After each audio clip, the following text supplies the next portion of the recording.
So, mas maalala ko or mas hindi ko nakakalimutan yung babaeng maasikaso, yung maaruga, yung marunong mag-alaga, yung alam niya kung ano yung papel niya bilang babae, as partner na babae.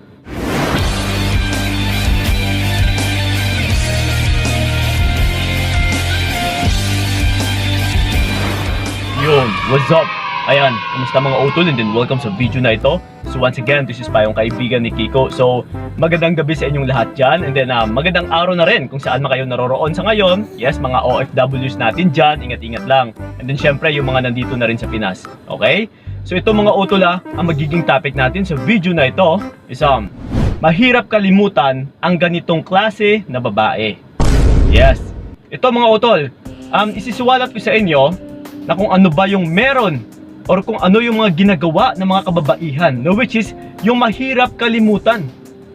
Yes, meron din kasi sa aming mga kalalakihan na kahit gaano na katagal na let's say nagkahiwalay na kami sa aming mga exes, is parang yung tipong may maalala ka pa rin sa babae na yun, na yung tipo na parang walang makakatumbas sa mga pinaggagawa niya, no, which is hindi talaga namin makakalimutan.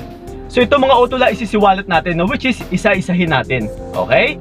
Unang-una is may respeto. Yes, isa talaga ito na hindi rin talaga lahat ng mga kababaihan ay nagagawa yung ganitong bagay. Alam nila yung salita na respeto, pero hindi nila alam kung paano ito gawin, kung paano rumispeto sa lalaki. Kahit sabihin pa natin na kung marunong tayong magrespeto sa sarili natin, is ganun din na re-respetohin tayo ng ibang tao. Yes, pero yung hindi mo alam utol is kung marunong ka rin talagang magrespeto sa iyong sarili, ay marunong ka rin magrespeto ng ibang tao. Kung nire-respeto mo ang iyong sarili sa pamamagitan na kung ano yung mga dapat gawin at saka kung ano yung mga hindi mo nagugustuhan, ay dapat i-apply mo rin sa partner mo. Kailangan is marunong ka mag-set ng boundaries. Huwag mo siyang panay bantayan, huwag mo siyang panay pagsilosan, na dapat is alam mo rin yung nature ng isang lalaki. Kung ano yung mga kagustuhan ng isang lalaki, kung ano yung mga ayaw ng isang lalaki. Yes, utol, kasi isa rin talaga yan sa hindi namin makakalimutan sa babaeng marunong magrespeto sa partner na lalaki. Okay? So isa-isahin pa natin na kung ano yung mga gawain na para ipakita mo rin sa partner mo na nire-respeto mo siya. Okay, so nandito pa yan mga utol, sasabihin natin. Yung pangalawa is honest. Yes, isa rin talaga ito. Alam mo ba, kaming mga kalalakihan, mas nagugustuhan talaga namin yung babaeng honest. Yung hindi marunong magsinungaling or takot magsinungaling sa partner na lalaki.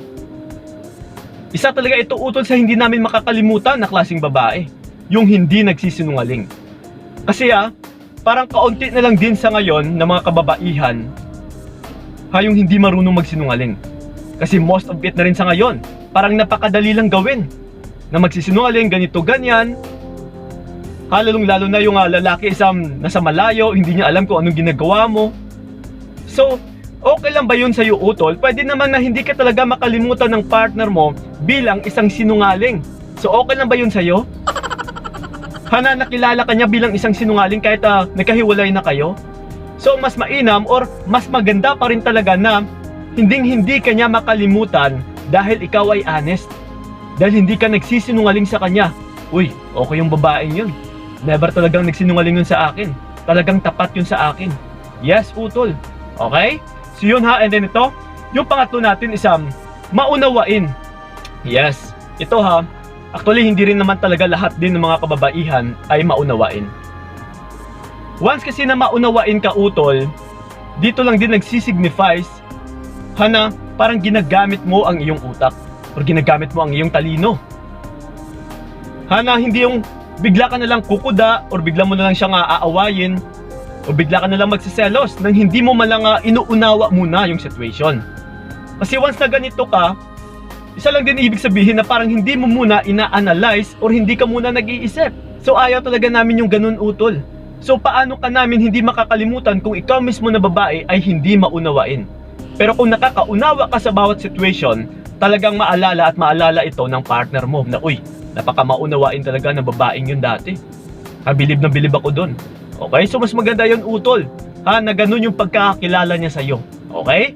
So yun and then ito, yung pang-apat natin is matulungin. Yes, isa pa ito. Na kung ikaw mismo na babae ay matulungin, napaka-generous, na tumutulong ka rin sa partner mo. Hindi yung kabe ka lang na kabe, na parang grab and grab ka na lang, take and take ka na lang, na hindi ka man lang tumutulong sa partner mo. Kasi kung ipagtitimbang natin, kung i-compare natin yung dalawang babae na tumutulong sa lalong-lalo na financially, and then sa babaeng hindi man lang tumutulong, walang trabaho, palamunin, nandyan lang sa bahay, naghihintay ng rasyon. So sino pa ba yung babae na pipiliin namin? Kundi yung matulungin, yung tumutulong.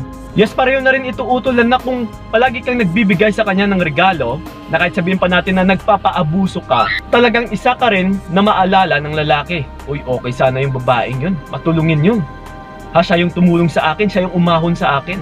Yes. Pero syempre, may bad sides din naman ito na pwede kanyang maaabuso kung palagi ka na lang tumutulong sa kanya. So, kailangan kung gusto mo talagang tumulong is sa tamang panahon ng utol. Nasabi ko na rin yan dati. Okay? So yun and then ito, yung panglima natin is maasikaso. Yes, isa pa ito. Na isa rin talaga sa nagugustuhan naming mga kalalakihan, yung maasikasong babae. Na isa talaga ito sa hindi namin makakalimutan. Kasi bihira lang din ito sa mga dumaan na sa akin ng mga kababaihan. So kung ipagkukumpara natin is meron talagang babae na hindi maasikaso. So mas maalala ko or mas hindi ko nakakalimutan yung babaeng maasikaso, yung maaruga, yung marunong mag-alaga, yung alam niya kung ano yung papel niya bilang babae, as partner na babae, kung ano yung dapat niyang gawin para sa partner na lalaki. Yes, so ganun nga utol, kailangan is alam mo rin kung paano gawin yung mga bagay-bagay na ito, na which is dapat maasikaso ka rin.